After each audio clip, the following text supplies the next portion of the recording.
Hey everyone, Harry here to talk about the huge Fulton County indictment and to give you an overview in 5 numbers. And those numbers are 98, 19, 1, 161, and 40. 98 is the number of pages in Fani Willis's indictment.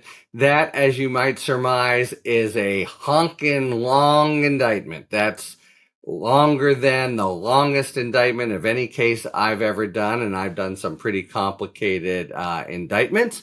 We knew that it was going to be a set of charges that really covered the waterfront, or we suspected. And from the testimony in the grand jury, we surmised that she might be bringing in a lot of content and evidence, not just from Georgia, but from all over the country. And indeed, she did, including the false electors schemes in 5 different states. All of this is by virtue of the RICO structure of the indictment, which I'll get to in a moment. But man, it is a comprehensive, even sprawling indictment. Next number, 19. That is the number of defendants. To my mind, it's maybe the most significant aspect of this indictment when you think about the panorama of indictments against Trump and the even broader panorama of the effort encompassing the January 6th committee, even you might say the Mueller report, everything that's been done over the years to try to hold Trump accountable. We have 4 indictments now, and one is against Trump alone. And the other federal indictment brings in a couple small level defendants. Also, New York, this is the one that really sweeps in all the president's men and women. Pence's famous gaggle of crackpot lawyers in particular, high up in the Trump campaign, really the people who had his ears at the end and were orchestrating all his misdeeds. So we're talking Rudy Giuliani, we're talking Sidney Powell, we're talking John Eastman, we're talking Ken Chesbrough, we're talking Jeff Clark. All of those are in the federal indictment for 1-6, and we're talking an added Jenna Ellis, who was hugely involved with Giuliani in going down to New York, to Georgia, and feeding them a load of crap about the different things that happened. So all of those efforts all sweep into the indictment. The 19 is really significant for many reasons. Most basically, of course, just that it could provide accountability that goes well beyond Trump, as is essential. Think of Watergate and Haldeman, Ehrlichman, Colson, Mitchell, etc. When we think that society responded and held the incident accountable, it meant all the people who did it, and the folks who were totally on board with saying anything, doing anything, lying about everything, really need to be punished. And here it goes. So that's just as an important sort of social fact. But as a practical legal fact, man, they are in a world of hurt because they can't be pardoned. They can't hope that, maybe Trump wins or another Republican pardons them. It's a different calculus for Trump if he becomes president, but not for these guys. So if these guys are convicted in Georgia charges under RICO, they're looking at a minimum of 5 years, maybe more. And that's fairly hard time, Georgia State Penitentiary. And you know what? They ought to line up and start cooperating, and fast, because otherwise, and the reason I say fast is it's well known that first to the door has an advantage with prosecutors in terms of cutting deals and the like. And they are now under enormous pressure to do just that. And the ultimate person that they could provide information about is the former president of the United States. So there's a lot of pressure now being exerted. 18 people huddling with their lawyers, wondering if now's the time where they have to part company and turn state's evidence and enrage Trump forever.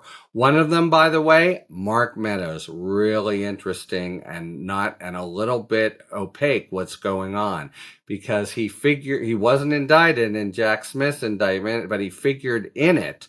And so it seemed as if he was cooperating there. But George Terwilliger, his very wily and accomplished lawyer, I don't see how he could have permitted him to cut a deal where he talks, and including about possible criminal conduct in the federal system, and thereby exposes himself in the state system to criminal penalties. So something is amiss, and we'll be finding it out about Mark Meadows. One is the first count in the indictment and the RICO count, and all 19 defendants are alleged with this RICO count, which basically means that all 19 of them, under the provision of the Georgia RICO law that's at issue, conspired to. So when you conspire, you agree to do an unlawful objective. What was that? To give the presidency, I think the way it's put in the indictment, or the way Fani Willis put it in her remarks last night, install Trump as the president on January 20th, rather than the rightful winner, Biden.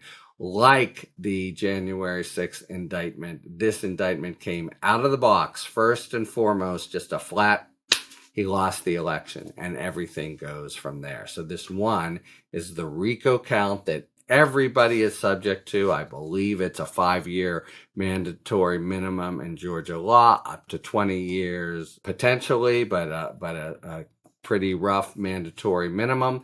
And that's the basic core single charge that is an umbrella charge as to all 19.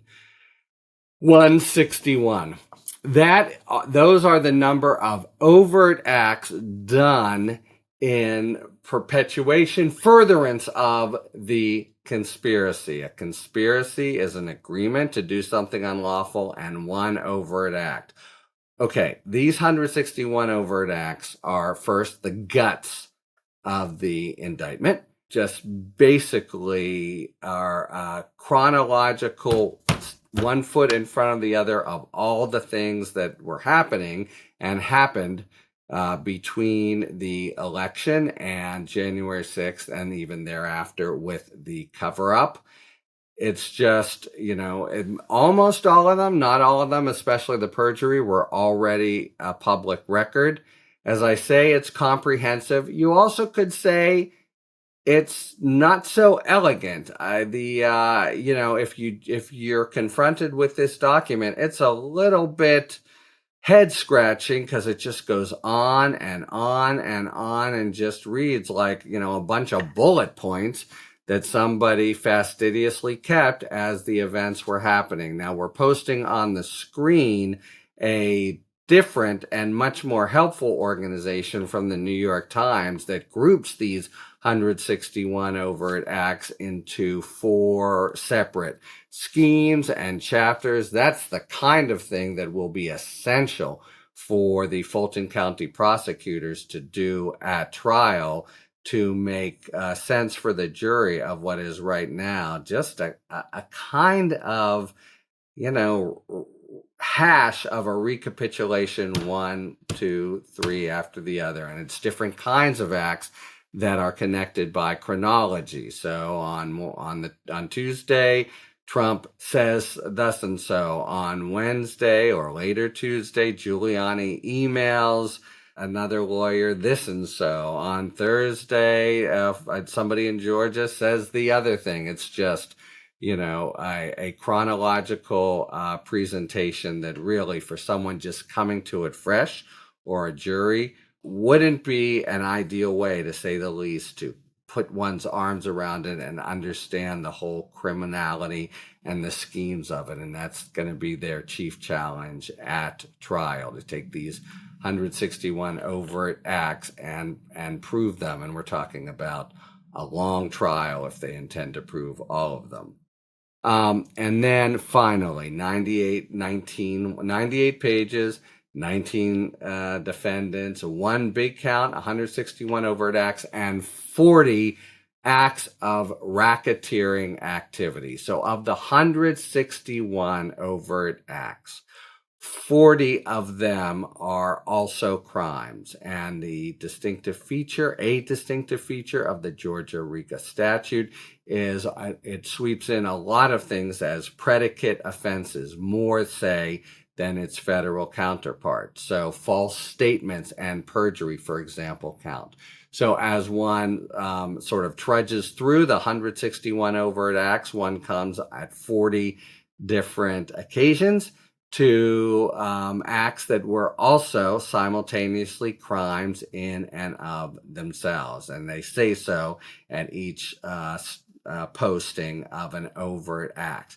Under the RICO statute, to prove the existence of a criminal enterprise, the government is charged with proving beyond a reasonable doubt 2 acts of racketeering activity. In other words, 2 of these alleged 40 crimes, which, I think is not a particularly heavy lift. They ought to be able to do that, and then they'll be able, if they do, to then have proven their main charge, the one that applies to all, the RICO count itself.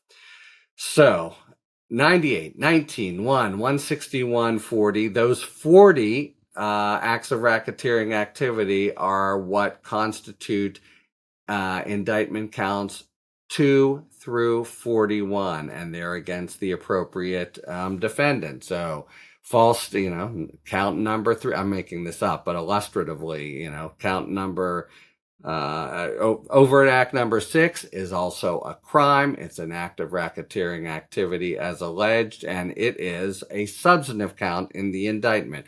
Count 6, Jenna Ellis did on, such and such a date, make a false statement to people in Georgia, etc. There's a lot here, by the way, about Shay Moss and Ruby Freeman, an episode we knew about, and also about an episode that was newly revealed to us, at least in its criminality and involvement of Trump higher-ups, namely the Coffee County invasion of the voting software.